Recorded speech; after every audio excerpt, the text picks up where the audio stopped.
So welcome, everyone. I found the record button. Hallelujah. So we will record this evening's program and make it available, as always, on Westminster's YouTube channel for people who are not able to be here this evening. So I am delighted to introduce Kim Eppehimer. Many of us know Kim as a result of her work as the executive director of Friendship House, but she is also chair, I believe, of the Police Accountability Board for Newcastle County. Many of us know Kailyn Richards because of her work with the Delaware Center for Justice, but she too is taking on a new role. Is your title executive assistant, Kailyn, Yes. to the Police Accountability Board? So we have the two most knowledgeable people about the work of the board, and we are delighted to kind of get in on the ground floor of the work that the board is charged with doing, and are really looking forward to hearing what's happened to date and what you see as the next steps and the future for the board. So let me turn it over to Kailyn or Kim. Yeah, I guess I can start us off. Yes, thank you so much, Sue, for that amazing introduction. I am the executive assistant to the board, and prior to this role, I was the director of policy at the Delaware Center for Justice. And in that role, I was able to work with the county executive, the ACLU, the NAACP, the Urban League, and some other advocates, the Public Defender's Office. I worked with them in October of last year to create Ordinance 23-148, the ordinance that established the Police Accountability Board. And just a little bit of context, because I love to share this story. It's just like it's one of the most included I've ever felt when drafting policy. The county executive, he called all the advocates to the table and he presented us with a pretty bare ordinance and said, "Hey, how can we make this better?"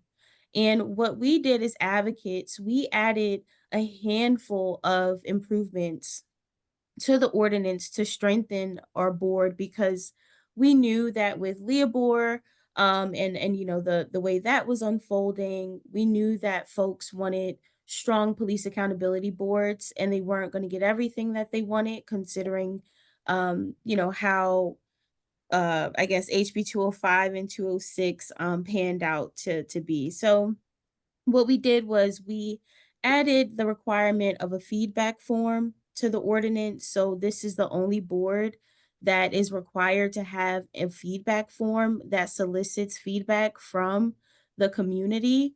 The form would live on our website and be as accessible as possible to community members. And the purpose of this form is to provide compliments, but maybe some not so positive feedback that will help the board make their recommendations. Another thing that we added was the requirement of an annual report.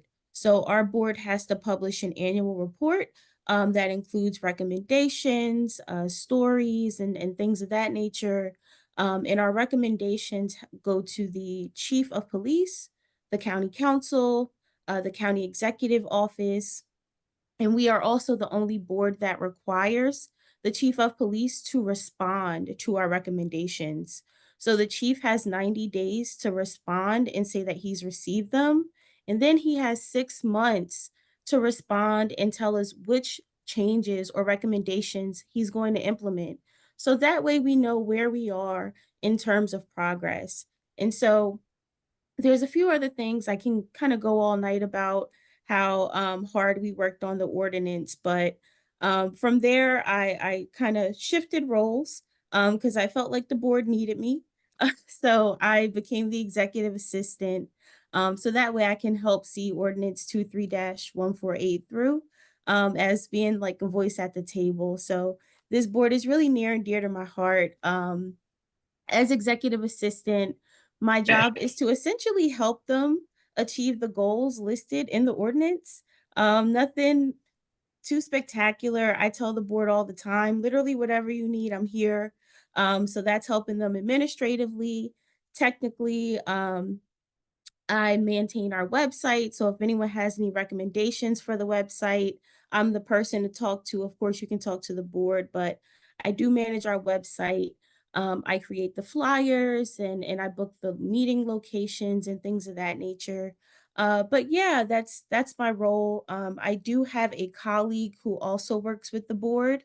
He is our attorney. His name's Mike Gordon. He couldn't join us tonight, but we do have an attorney assigned strictly to this board, and that's really important because he keeps us on the right path legally, and make sure that we're meeting the county requirements for public meetings and FOIA requirements and things of that nature.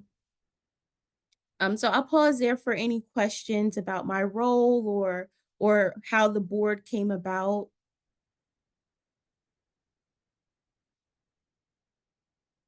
Okay. Yeah. I have a question. Yes, Melvin. Yeah, I'm in Sussex County. I'm with the Southern Delaware Alliance for Racial Justice. I chair the Returning Citizens Support Committee. And I talked to several people when I got the notice from Sue that you guys, congratulations, have this board. And folks in Sussex County did not know anything about it, but really felt it was really needed. So I got a lot of feedback. I told them I was coming to this meeting, but I got a lot of process questions as to, okay, that legislation is great. That's something we need here. What do we do? How do we get started? And my response was, I have no clue, but I'll go to the meeting and see what I can find out. So I'm interested in any kind of startup information that I can take back to my network in Sussex County so they can do what you guys have done.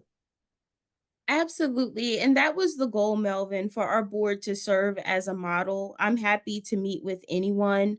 We've actually met with Ocean View Police Department 2 months ago, I want to say. And they actually formed a police accountability commission in Sussex County. It's made up of like the beach patrol like officers, Ocean View. I know Gail Driver is the president of that board, but it's almost like a county-wide board. Are you familiar with it, Melvin? No, I'm not. And the people I talk to, none of them. I'm also in an organization called SOA, which is the Speak Out Against Hate. And we have a police working group. And when I asked them about it, they didn't know about it as well. Yeah, Sussex County, they have a police accountability commission. It's a joint commission. So there's multiple police departments under that board. And so one of the other good things that and I'm sorry not to shade Sussex County. We love Sussex, but one other thing that I recommend folks advocate for, Melvin, when creating the boards is a diverse board.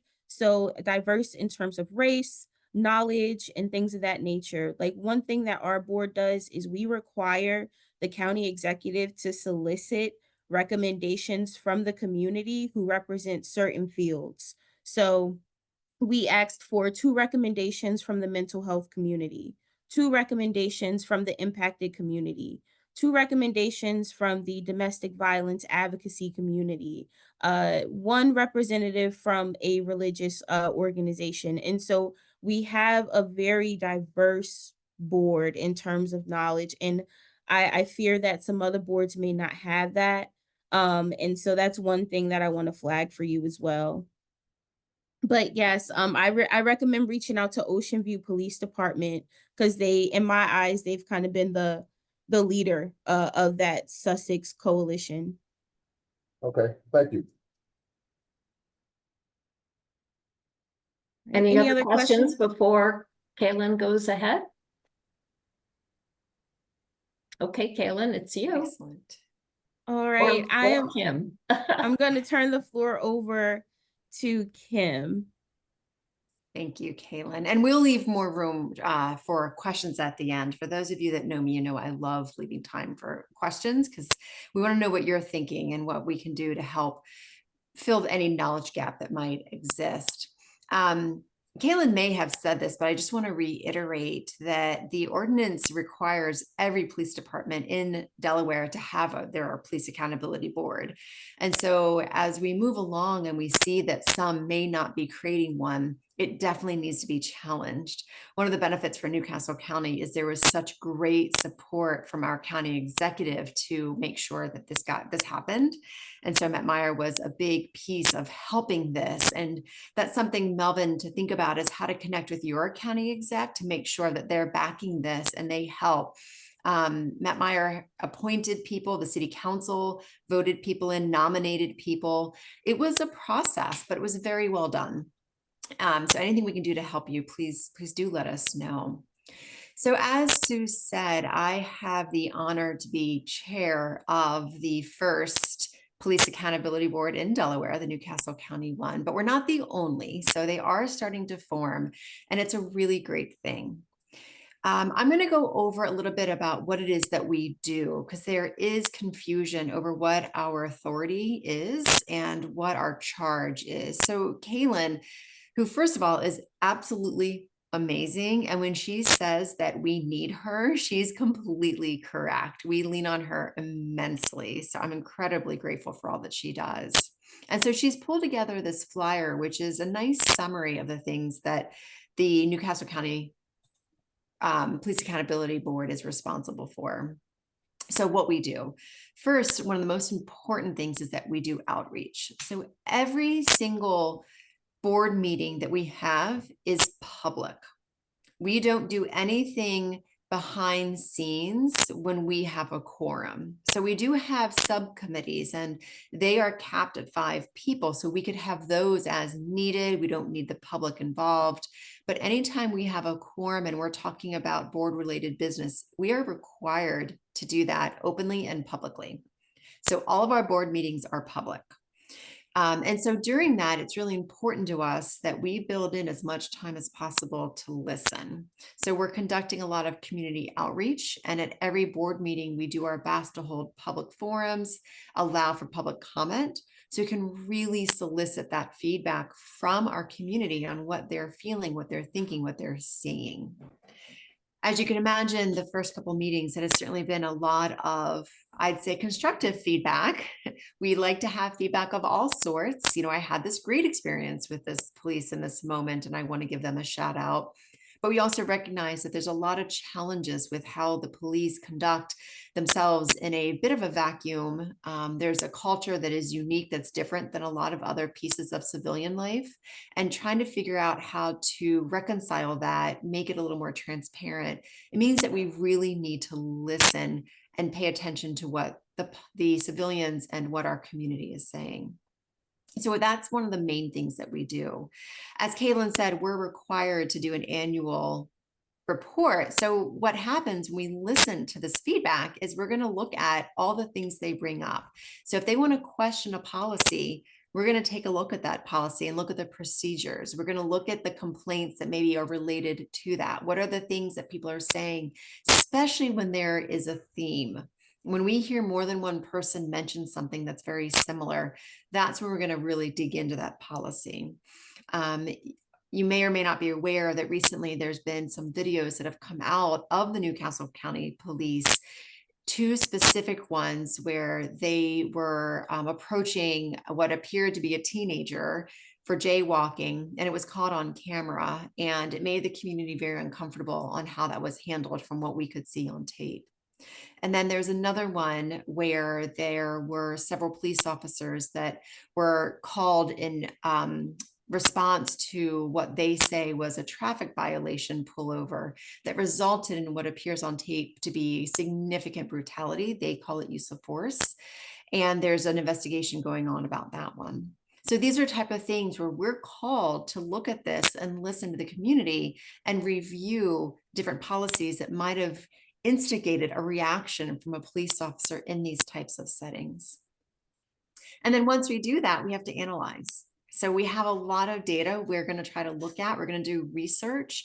We're not just going to look at a policy and say, that doesn't sound right, you should change it. But we're really going to dig into it so that any recommendations we make are thoroughly supported, not only by community, but by research and analyzation. We have an incredible board. They are very smart. They come from lots of different backgrounds. And so we're able to look at this from many different angles. So taking the example of this one video where use of force happened and it looks very severe, we need to call into question, well, what is your use of force policies? But that means we have to look at data supporting that, supporting what they're saying and what their training is, how they handle themselves, and other possible accusations of misconduct. And then once we've reviewed and analyzed, we're going to put our heads together and we're going to recommend possible suggestions. So, for example, quickly it came to light that our police force, or Newcastle County Police Force, doesn't have what's called a standalone de-escalation policy. So any de-escalation that they have is combined into other policies. So if we wanted to get a sense of what they're trained in terms of de-escalation, we'd have to dig through all of their policies and try to pinpoint where that de-escalation exists. And that possibly isn't sufficient. So an example might be, we likely will recommend to the Newcastle County Police that they should have a standalone de-escalation policy and a policy of how to ensure it's enacted. Having a policy isn't good enough, right? We need to make sure that it's utilized. And how do we start embracing that as culture? So we're going to make a recommendation, and that will come in form of our annual report. Now, some things might come sooner where we might make a recommendation, for example, of doing a de-escalation policy. The police might agree, and they might start working on that. So our annual report might actually reflect, we accomplished this during our tenure of our time being on the Police Accountability Board. And then the last goal of ours is to improve. So we're going to really do some listening and figure out, how can we improve the relationship between the community and the police? Because we've heard time and time again of how threatened civilians can feel when police interact with them. And that is really sad. It doesn't need to be that way. So how can we start working on this? And it's interesting, I had a conversation today with one of my coworkers who has been really inspired by this work. And she saw some seminars that were happening that were educating our community on police. For example, if you're pulled over, what are things you should make sure you're doing or not doing? And she got inspired thinking, why don't we do more of this? And my challenge to her was, is it our responsibility to train all of the civilians in our community? Or could we look at the police and ask them, is their approach the right approach? And so there's a big opportunity to think about what alterations, what improvements can there be made in either how the police are trained or what their culture is, versus trying to get every single person in our community to do, quote, the right thing if they're interacting with the police. And it's also very complicated because everybody brings their own baggage to the table in those moments. So at a high level, that is the role of the accountability board. Kailyn, you can stop sharing the screen. And so, as we said, we've had 4 meetings so far. One of the challenges I have found of doing boards this way, of having a very open and public board, is that we have to get business done. So no matter what, our business will always be done in the public view. Any conversations we need to have, with the first 2 meetings, we needed to create bylaws. And so any of you that have ever been involved with a nonprofit, that's not an easy thing to do. So we needed to get that done in a public forum. And then we have to create committees, and there's other things we have to do. And the community is sitting there watching. They're like, this is really boring. When do we get to the good stuff? And so trying to manage that, it's a heavy lift to educate the community on expectations. So at the beginning of every board meeting, I read a section of the bylaws and I remind them we have to take care of business. We'll go through it quickly to get them under that habit of knowing, yep, You can come 15 minutes late if you want to. That's okay. So we are also trying to play with how do we build in public comment into our agenda so we get some sooner. We knew that this past board meeting, which happened on Tuesday, was barely 2 weeks after these videos surfaced. So we knew there would be significant amount of public comment that wanted to be made. So Kailyn, in her brilliance, built that piece of public comment into the middle of our agenda so we could get some of that out sooner. And then we wrapped up at the tail end with open public comment for anything people wanted to speak about. And of course, a lot of it had to do with the police use of force and de-escalation. It has been an incredible experience. It's only been 4 or 5 months, but it's really been quite an honor to be able to connect with the community in this way. It's been a learning experience for me, even though I have managed a board for over 7 years. This is a little bit different because you have to do it certain ways because of the rules and the law surrounding government FOIA boards. So it's been really interesting, and I've definitely enjoyed this opportunity, and also getting to hear from others and learn about some really amazing people doing some really neat work.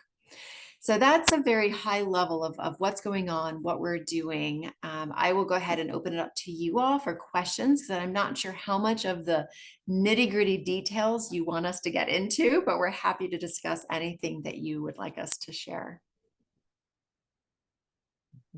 Go ahead, Roger. Do you publish your minutes? And I've run into boards that meet, they have do all sorts of things. And then during the pandemic, they just sort of stopped doing the minutes, and I couldn't follow them anymore. So you have a website and you publish the minutes. Yes, we do. I put the website in the chat in case anybody wants to follow along there. And yeah, so once we approve them so we'll take Kailyn, bless her heart, takes the minutes at our meeting, and then she'll send them out for our review before the next meeting. And then at that next meeting, one of our agenda items is always to approve the minutes. Once we've approved them, she will publish them on our website. So they will always be published. And we always announce when our meetings are, and that's also on the website. Go ahead, Kailyn. Yeah, I was just going to say, Roger, I typically publish the minutes the week that they're approved. So you can find the minutes from last month's meeting on the website by close of business tomorrow. Mm-hmm. And how many committees, subcommittees, or ad hoc committees, or how many committees? Is it manageable? Yep. So far, so we have 3 committees that have been formally formed. That's the bylaws committee, super exciting. We have a research committee, which will be really important for defending some of our recommendations. Then we have a community outreach one, and they have many purposes, but one of them is to find out how can we reach our community. There's definitely pockets that have been deeply involved in this work way before an accountability board had even come to the surface. And so they have been really engaged, and we've been in that area. We've been around the Route 9 corridor, but we recognize that the county is large. How do we make sure we're having our meetings accessible for in-person visits throughout the county? And so one of the things they're charged with is to really locate and try to discern where are the communities that it's going to be the most appropriate for us to be holding our monthly meetings. And then we created an ad hoc one. It's one of the things I get to do. I have so much things I get to do as chairperson. I get to create an ad hoc committee at whim. And so we created one because as board members, we're required to complete 20 hours of training during our board membership. And the earlier we get that done, the better it is for us. And so we've created an ad hoc committee to research different education opportunities and to really learn what would qualify. Do we need to do it together, individual? There's lots of questions. So that one has formed as well, Roger. So far, manageable. And it's a great way to get the board engaged, which is nice. Is there a mechanism for closing the loop? I noticed that you do review, analyze, recommend, and then hopefully make an improvement. And then is the loop closed where you revisit that improvement specifically? as part of the process. In other words, is that type of process codified in one of the bylaws? In other words, how you go through making a change and then closing the loop on that. Is that in the bylaws or is that something else? Well, I will say what we will do, and I'm going to let Kailyn respond if she knows it's, I don't think it's in the bylaws, but it might be in the ordinances. But what our plan is to make the recommendations. And as Kailyn shared, the chief has to respond. And so once we find out what that response is, if change happens, then that would be the next charge for the research committee, perhaps, is to then let's look at the numbers in 6 months. Or another big feedback is going to be the community. Are they feeling that change, and are they sharing back with us, since you implemented, chief of police, the de-escalation policy, we're seeing an improvement or less use of force that is happening. So we're going to hear that from the community. And if there's a recommendation that they say, sorry, we're not taking, then we're going to keep looking for the research to support that. But whether it's codified in any of the law, I'll turn that to Kailyn. And then Marge, I see your hand up. We want to make sure we give you a moment too. Yeah, no, I think Kim, you answered the question perfectly. The response requirement from the chief is in the ordinance. So, and again, I hate to keep harping on the ordinance because I'm really proud about it, but also what we're finding is if your board is not codified, it's easier to change. So we wanted to get our board codified so that way it's more likely to stay the same through administrations. Like if you wanted to change something about our board, you have to change the ordinance. And so, yes, we do require the chief to respond. And I think to answer your question, I think the board sees all issues as like ongoing like topics and tasks and things like that. So the loop is never really closed on one thing. I think the board is going to constantly, look at how do we improve our use of force policy? How do we improve the de-escalation policy? How do we improve the training? And like Kim said, looking at the feedback from the community, because we could implement a de-escalation policy and, talk about training and implement training. And 2 years later, we may see that it's not being followed. So I think we're looking at everything as like ongoing. But like Kim said, I think the board is prepared to revisit these topics if the chief of police, refuses to implement the changes, which I do want to add that, once those videos came out, the board reached out to Newcastle County PD and they asked them to work on a de-escalation policy. And they responded within 10 minutes and they said yes. We sent them a draft model policy and they really loved it. And they said this is so helpful. So we are making progress, and I'm really proud of that. I hope that answered your question. Thank you. Thank you, Roger. Marge? Well, I just wanted to say thank you for being here tonight and for the work that you do.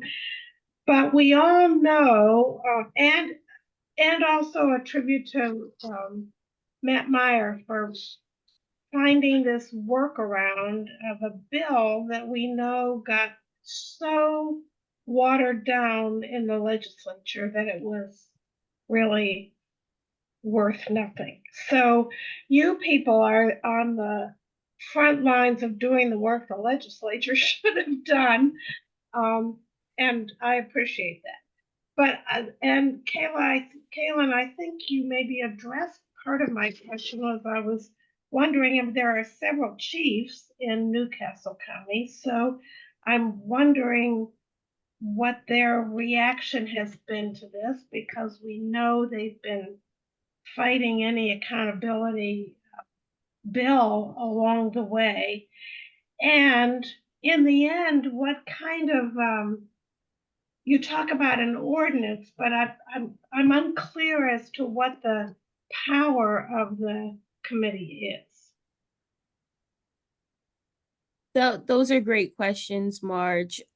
So the board is a review-based board. You know, like you said, HB 205 and 206 was very watered down, and it did not give the board any power at all. The board only has the power to make recommendations to the police agency that they work with.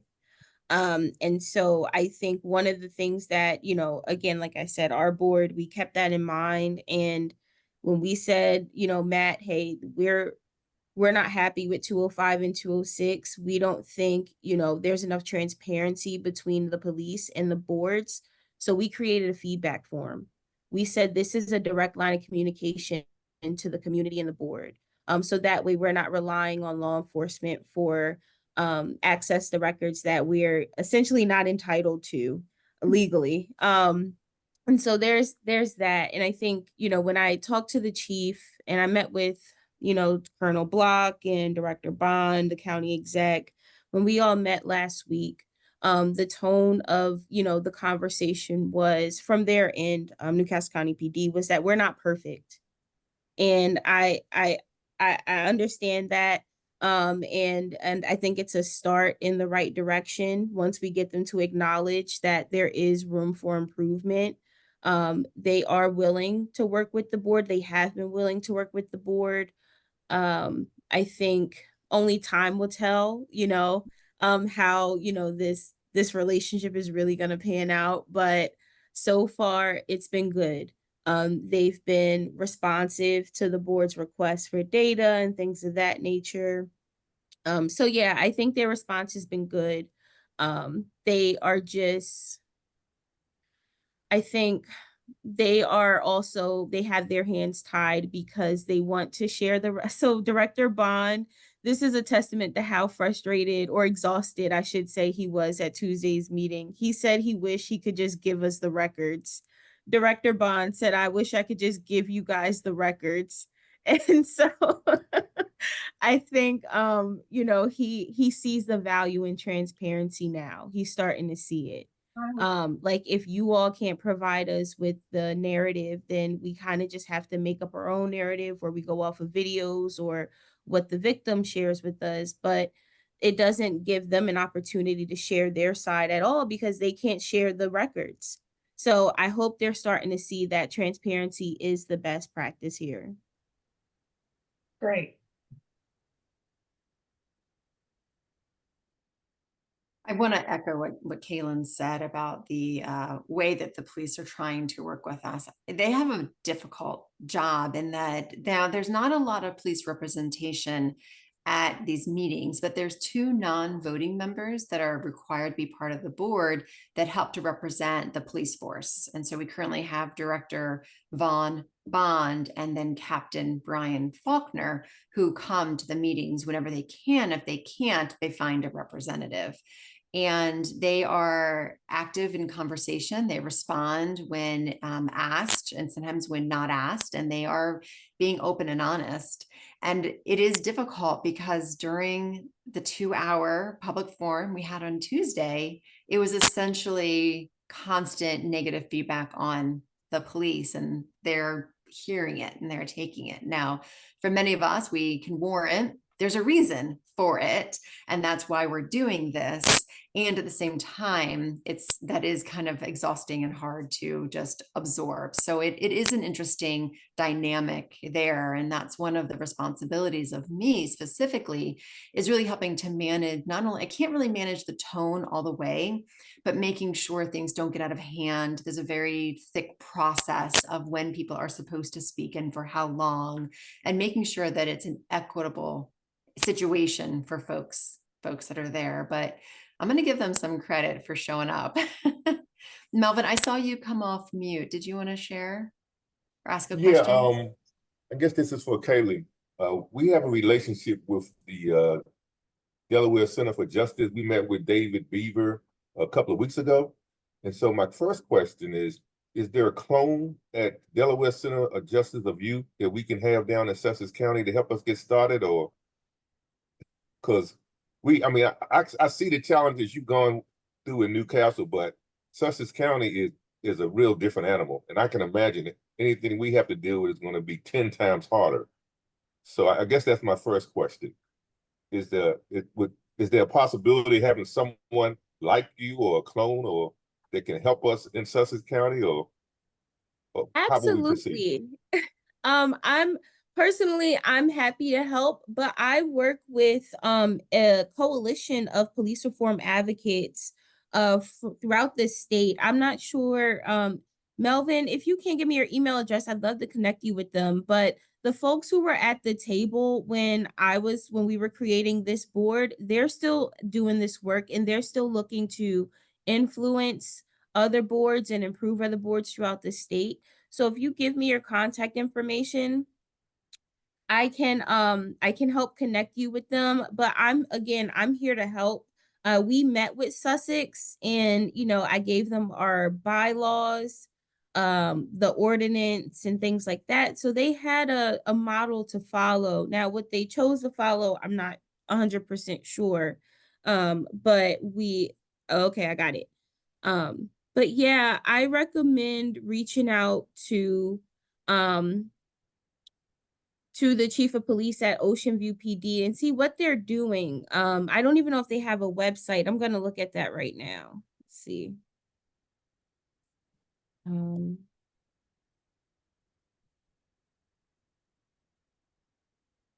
But yeah, I'll put my email in the chat and you can email me anytime and I'm happy to meet with anyone. I just found an article from the Cape Gazette saying that Dewey, Ocean View, South Bethany, and Fenwick have created a collaborative police accountability committee. And they met in April for the first time. So they've been meeting. Okay. Thank you. No problem. And I just found the same article, Kailyn. I put it in the chat. And this is an email address that I saw in that. For further inquiries, please get in touch with Ocean View Police Chief Kenneth McLaughlin. That's his email. And then this is his phone number. I would absolutely start there. I think that's a great idea.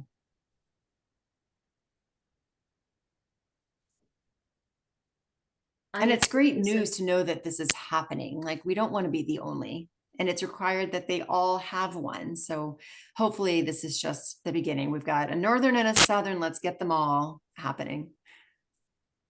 I know this isn't your purview because you are Newcastle County Police, but where do things stand with the city of Wilmington? Last that I checked, so the city of Wilmington passed legislation to create a civilian review board like a few years ago. However, there was I'm not sure what took them so long to recommend names or put forth names for the board. I think they did that sometime last year. I haven't heard anything else about it. I'm so sorry. Kim, have you heard anything about the Wilmington Civilian Review Board? I have not. And I think, especially with elections coming, that's a great question to ask any prospective mayors on what they're going to do to help support that happening in Wilmington. I think it's really important. Thank you. Yeah, I'm checking online and I'm not seeing anything. Are there other questions that you all have? Sandy? Well, the bill that you were talking about, you said it mandates every police force to have one. Are you just talking about county police forces, or does that include city too? So, because if they don't have one, I guess they need to be getting one. Right? Yeah, so House Bill 206 requires that all police departments establish a police accountability committee. Kailyn, And they How many are there? Oh, go ahead. Thank you. Oh, My question. I was just gonna say, they are able to form like collaborative committees like they've done in Sussex County. So far, I know of a handful of police accountability committees. So there's the Super Committee down in Sussex County. Seaford, Delaware has a police accountability committee that was formed before the passage of House Bill 206. However, it may not have met the requirements of House Bill 206. So So yeah, Seaford, Dover PD has a civilian review board. Middletown has a civilian review board. And that's all that I know of. How many police forces are there in Delaware, just for reference? There's, I believe, I'm Is it not sure. I 56? think there's like 43. 43. Okay. I could I remember it can was 40 Google or it. 50. Let me Google it. But yes, so to your point, Sue, a lot of police departments that, you know, advocates have to kind of follow up with and check in on and make sure that, you know, these departments are implementing House Bill 206 properly. Let's see. Well, Roger, you Yeah, have your because hand it's- The raised. idea of coalitions and collaboration would seem to make a great deal of sense, particularly for the smaller organizations. So it's encouraging to hear that there is some of that happening. Delaware has about 49 police agencies. 49. There you go. Bill, your hand's up, but I think Rogers was up next. So how about Roger and then Bill? Okay, the way the ordinance, and I just took a look at it quickly, talked about community relations, but all your conversations have been about use of force and, you know, police officer involvement. Do you stand a chance of getting the police accountability boards tucked into, well, I want coverage because I have a porch pirate, or there's a howling dog in the neighborhood, or stray cats, or, you know, do you have a chance of getting drawn into, I'd say, issues, but were really not envisioned by the ordinance when they Yes, passed it? yes. I'm sure we do. And I think part of it is it depends on what's going on in the news, right? So there's something that is a little bit shedding more light on the situation, which is the use of force that happened in these two videos that came to light. If none of that was out there, if there was little to no issues with that arena where we're concerned with the safety of people, or people feel that they are concerned if they will even make it home, right, when they're dealing with the different police forces, if that wasn't as prevalent, other stuff will come to the surface. And so if we get a significant lull, I have to imagine, Roger, that yes, we will start getting the I called about fill in the blank and they're not, and they didn't come fast enough. And I was looking at my clock. Like, yes. So I think it just goes to what is most important to the community is what we're going to do. We'll respond to. So if it's how quickly they respond because a cat is stuck in a tree, if that's the issue, we'll take a look at that, sure, but it hasn't come yet. Thank you. Bill? I was wondering how the state police tie into all this. Yeah, it's the same. They also are gonna have to have, right, Kailyn? I see you're about to say something. Yeah, we're still trying to figure that out, Bill. So so the state police doesn't tie into our police accountability board at all. The Newcastle County Police Accountability Board only oversees the Newcastle County Police Department. However, I think the Post Commission, which is the old COPT, so the Post Commission is the statewide civilian review board that was formed after the passage of House Bill 206, and they have the power that advocates, that Marge, that you wanted us to have. So they have the ability to hold hearings and things like that. And we're currently trying to figure out if that's the CRB that's assigned to the Delaware State Police, or if they have to form a separate police accountability commission. We're still trying to figure that out, but DSP is not tied to Newcastle County PD, and there's like some competition there. So Okay, thank you. Chief of police doesn't like when I talk too much about Delaware State Police, and it's probably the Okay. same. Thanks a lot. Marge? Oh, you're muted. I'm wondering how the accountability boards are being funded. Oh, yeah, that's a great question. Good, Kailyn. That's an amazing question. So It depends on kind of like their setup, right? So every police accountability board is not going to be tied to a county like we are.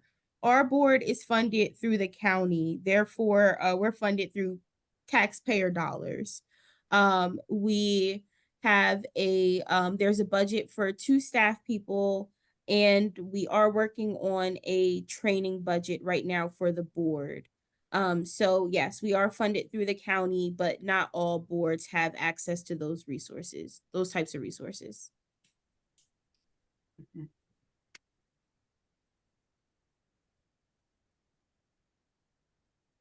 Other questions? I think we, many of us, certainly in the Peace and Justice Work Group, and many who have participated in these Thursday evening programs, have watched the situation with Leobor unfold or not over time, have significant concerns about the lack of not just the lack of transparency, really the total lack of information, and the circling the wagons and making it so difficult for meaningful progress between police organizations and communities when the structures and the history and the protectiveness that's incorporated into law. I know I read at one point in time that Delaware's Leobor is the most stringent law of its type in the country. And so there's a great deal in the way of tradition and habit and fear to overcome. And clearly, we're not going to make giant leaps in all of this. It's going to be some baby steps. I personally can't think of 2 better people than Kim and Kailyn to be leading the Newcastle board, and I'm quite certain that you will be able to craft a structure and a process that not only could be a model for others in the state and beyond, but will become that. Because I think that your breadth of knowledge, your empathy for both sides, your recognition that these are complicated issues, not amenable to simple solution, but the care with which you engage all the parties involved, certainly the diversity of the board in terms of its representation. I think it gives us great confidence that this group is off to a wonderful start. And we look forward to having you back to tell us about the successes, about the challenges, the opportunities, and if there is anything that we can do, either as an entity, the Peace and Justice Work Group at Westminster Church Plus, or as individual citizens, residents, voters, please let us know. If there are ways we can make our voices heard, whether it's letters or emails or public comment or certainly voting, let us know. We would be pleased and proud to help support the work that you are about. Thank you so much for that, Sue. And we certainly will. You all have been amazing advocates on many realms, and I think this one's going to be a big one to make sure that there's a lot of support. I put in the chat information on the next meeting. So the meetings are always on the 3rd Tuesday at 6 p.m. Locations will vary. The next one in August is the 20th, and it's at the Leisure Elementary School cafeteria in Newark, Delaware. And it's going to be a Know Your Rights training, because that's something that did come up pretty quickly, is that people think they understand what their quote rights are when they're being approached by a police officer, especially when they're making demands of that individual. And so we thought it'd be really important that we as a board can fully understand what people's rights are. So it's going to be a training, and then potentially there'll be time for public comment. But I think it's great. You all do some really neat work. And one of the things I think it is so unique about this group is that you're constantly hearing from other people. And so by coming to these meetings and hearing some of the things that the community is saying, you'll be able to connect some dots because you heard, like, wait a minute, didn't somebody from such and such organization say something about, and then you might be able to help start thinking of unique ways or different things we can do to help these situations. So I would strongly encourage trying to come to some of the meetings or take turns and report back to each other, because it's really, really amazing to hear the community put their hearts out on the line. We know that Catherine Dean of Trinity Church, I believe, Yes. puts out a weekly email of advocacy education events going on in the coming week. We are delighted that she tends to put that notice out late on Wednesday or early on Thursday. And since the events are listed chronologically, we're often right at the top of the list. But I'm reasonably certain that Catherine would be happy to put the dates of the Police Accountability Board meetings into her weekly email, that in anticipation of the third Tuesday of the month, and that might encourage more people to participate as well. That is a great idea. Yeah. Susan, how do you get that email? From Catherine has an email distribution list. I can send you her, I don't know that I have. Hold on, somebody else talk. Let me see if I can find her email address. I think I Yeah, have it. It's Catherine Dean. I'll piggyback on what Sue said. Our police working group actually identified 25 entities in Sussex County that we sent letters out that we wanted to meet with them to talk about the organization, speak out against hate. And we received responses from 2 that were even willing to meet with us. So doing something at the county level like you guys have done really just jumps off the page that's what we need to do, because trying to deal with the individual entities, we have not been very successful in Sussex County. Sorry to hear that. I've just put Catherine's email in the chat. It's CatherineDean324@gmail. So if you would send her a message and ask to be added to her weekly message, it is the Trinity SJ Weekly email that she sends out. And I know she would be delighted to add you to the list.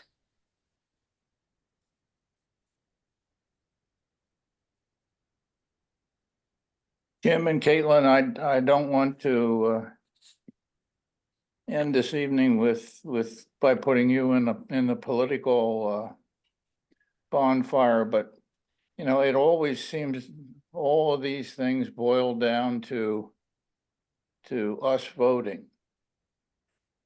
And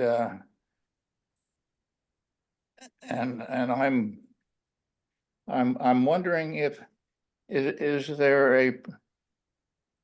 there a number of folks, or is there one single head within the state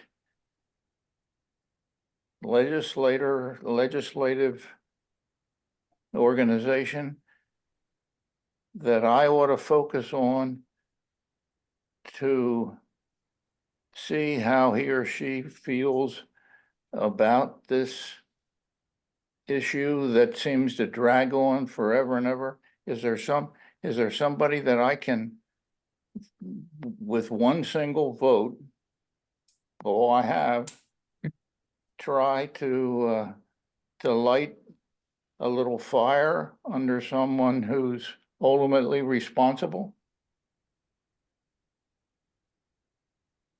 Wow, that's a tough question. I feel like the answer is there's multiple people and not just one person. I will say, you know, if I'm just thinking back to last year when we were advocating for changes to 205 and 206, I think the Republican legislators were less accepting of full transparency, as well as the Democratic representatives who had strong connections to law enforcement. So I think like Representative Val Longhurst tends to lean in the favor of law enforcement while also being understanding of the needs of the community. Sometimes we just want her to lean a little bit, further to our side. But that's, there's a few people, Bill. Yeah, I would say Val Longhurst. I think Pete Schwarzkopf retired.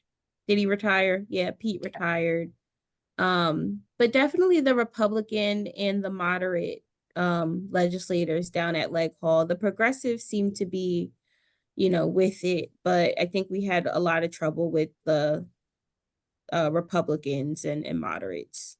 We do Is know it, is it, that is the there- attorney, Sorry. is the Attorney General basically responsible for this? Is a return, is the Attorney General of the state really where it all comes to a head?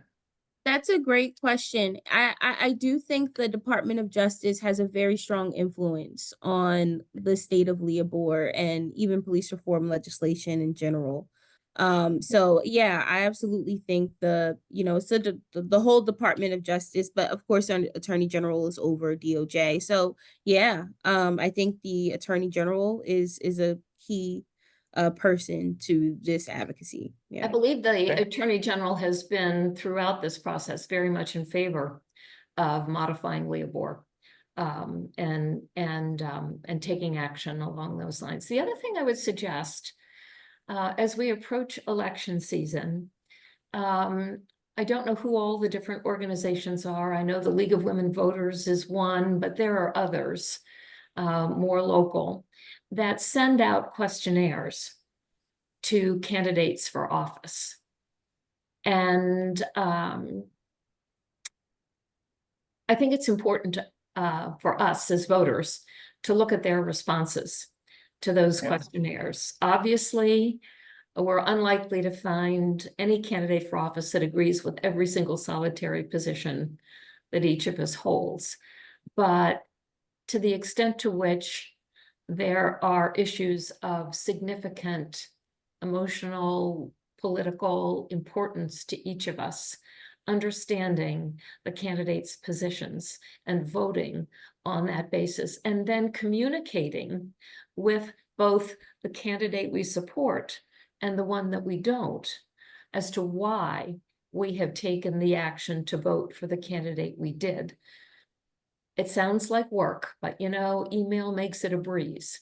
And I think if we made it clear that we voted for person X because of their position on A, B, and C, and we voted against a candidate perhaps that we might otherwise have supported because of their position on particular key issues, I think getting that message across to candidates would be helpful. And the more of us who do that, the more power it might have. So the League of Women Voters Guide is vote411.org.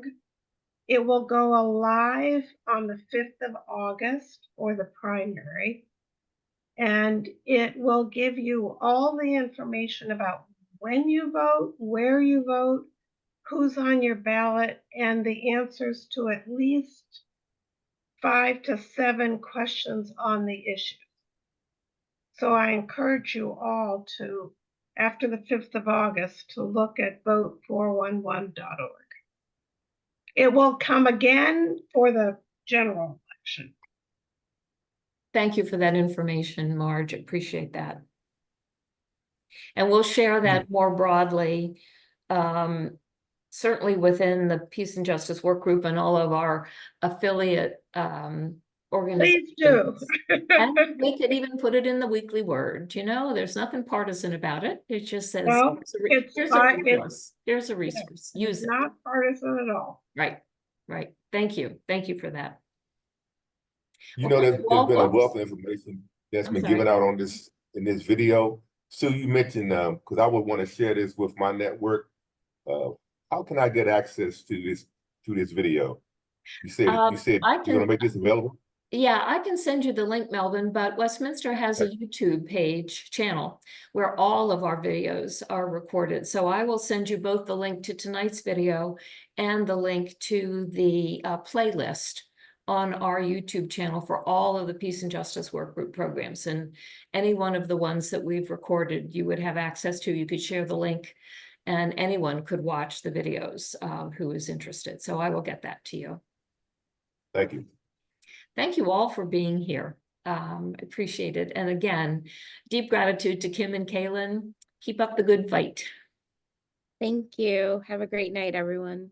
Good night. Thank you Right, both. thank you. So Thank you so much. much.